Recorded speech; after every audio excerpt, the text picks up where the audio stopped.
We question our daily position, seeking answers and definitions. Get the queries off your chest with Ahkam SOS.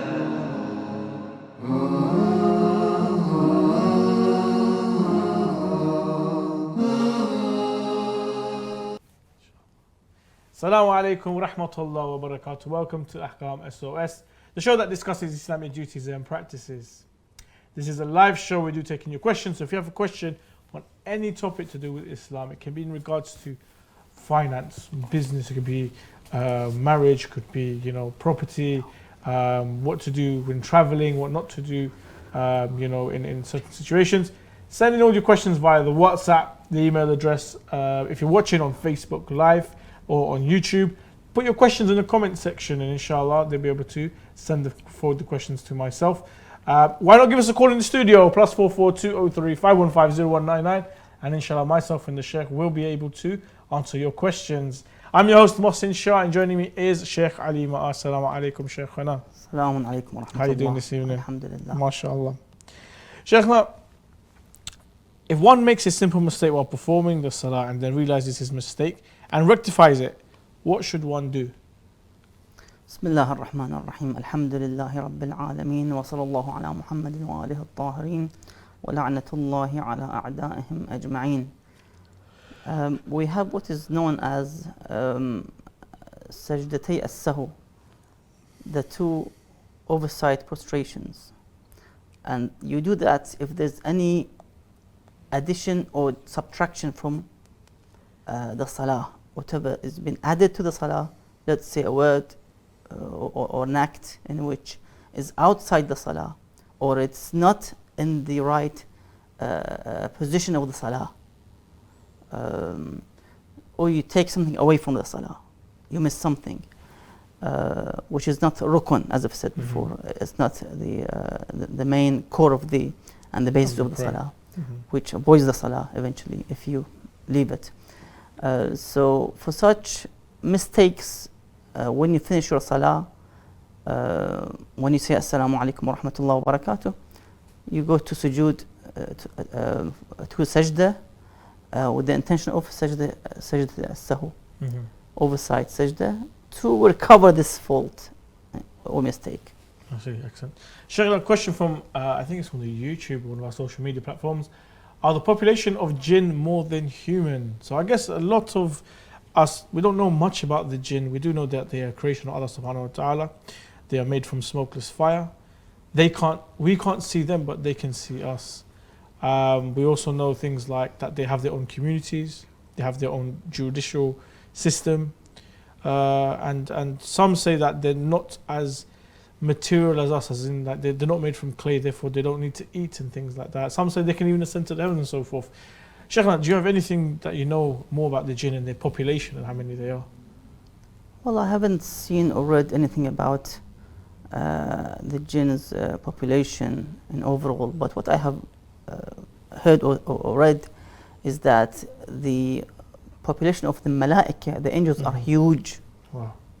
In billions and billions and billions. It's huge, huge, huge. I mean, countless. We can't comprehend. So much, yes, for the angels. Ahsant. Inshallah. Shaykh, one of the mustahab salah in the Ghufayla salah, which is performed between Maghrib salah and Isha salah, and is of 2 rak'ah. So how do we perform it? This Ghufayla salah, some actually misunderstand or they misidentify it as the nafilah, but the nafilah for Maghrib happens before the Maghrib prayer, not after. So there is a 2 rakat salah that is performed in between Maghrib and Isha. Can you expand on that a little bit more, Sheikhna? Yes, basically it's a 2 mustahab rak'ah with the intention of the Salatul Ghufayla.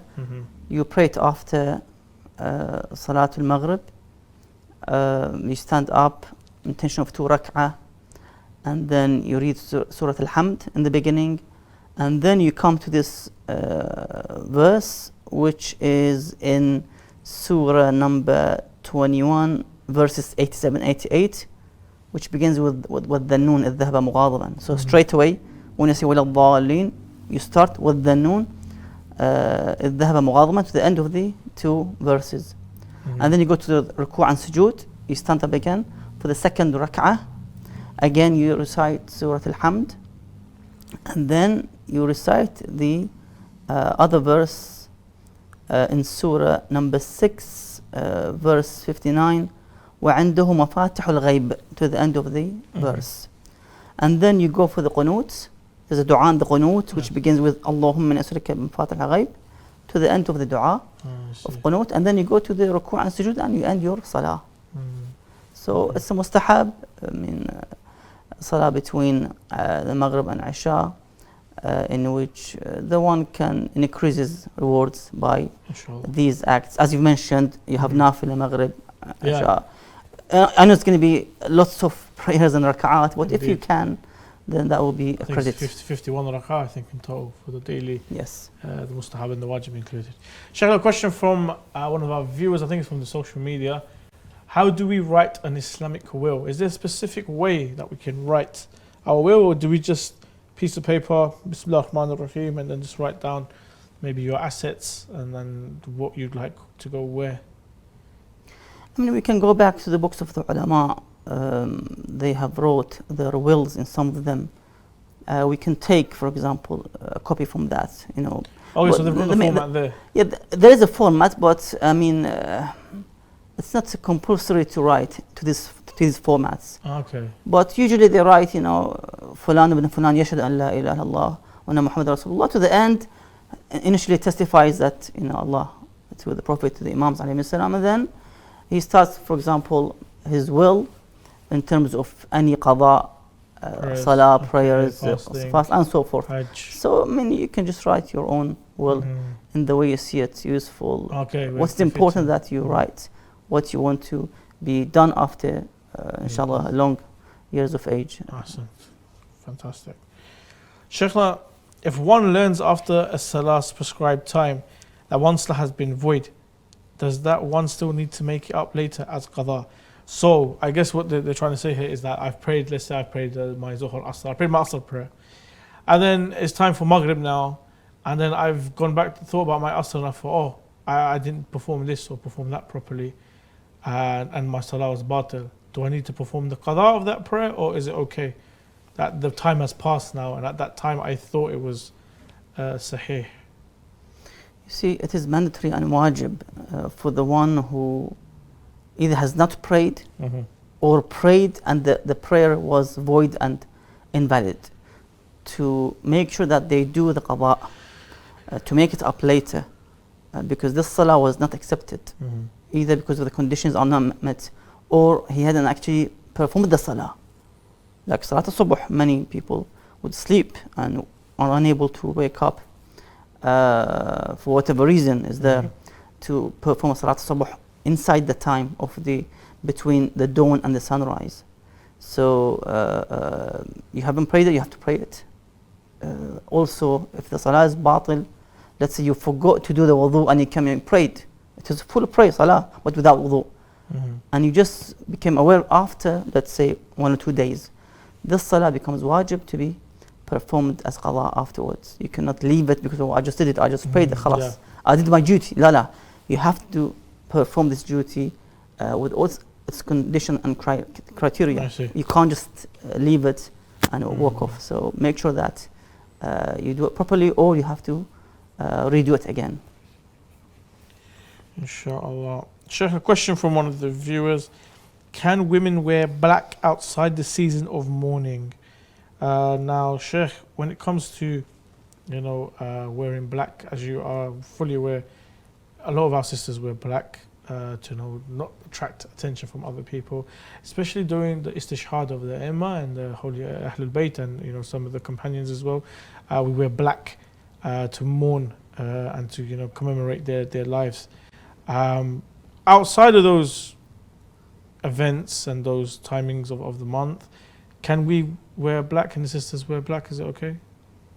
There's no issue with it. In fact, for the sisters particularly, because the color of black doesn't attract. When you wear a abaya or a chador which is black, it wouldn't attract the opposite gender in somehow, because what Islam tries to do is to reduce all types of attractions, eye-catching temptations, whatever is there towards the woman. So she wouldn't be على كل حال in a position that others would look at this godly created mercy for the men to be there in a way that it would look just lustful with desires without any reason. So basically the black color would be a useful way in terms of reducing the attraction. Otherwise, if she wears all white or all red, for example, it wouldn't somehow attract. Although it's a hijab, it's a full hijab, but sometimes some colors would attract them somehow. And ulama and over they discuss the issue that if it's attractive, then she needs to basically consider a different one. Sheikh, what happens in the situation for example, we're praying Salah, let's say it's a ruku, and before I get to the ruku, I'm on my way down to perform a ruku, and then I start to do the dhikr. Or what if I'm doing my ruku, I'm reciting the dhikr, and I'm on the last 2 or 3 words and I start to move away from the ruku position. I'm still uttering the words. Do I have to, redo the ruku, or is it accepted like this? What do I have to do in that situation? Well, if you intentionally go to the ruku before you actually finish the surah, recitation of the surah, or you raise from the ruku position before you finish your dhikr of the ruku, intentionally, then of course the salah will be batil and void. You have to make sure that in every stage of the salah you're stable and you complete your recitation, whatever is the dhikr or the surah is. So you have to make sure you finish it and then you go to the next stage of the salah. Inshallah. Shayna, we're going to go to a short break. We're going to leave you guys with a short VT to watch, and inshallah we'll join you after this short video clip.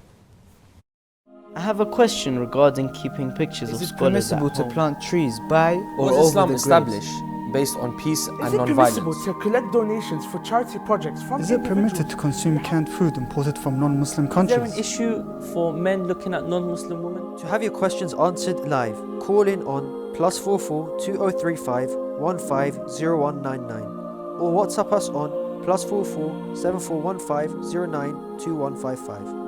Alternatively, you can also email us on Ahkam SOS at imamhussein.tv.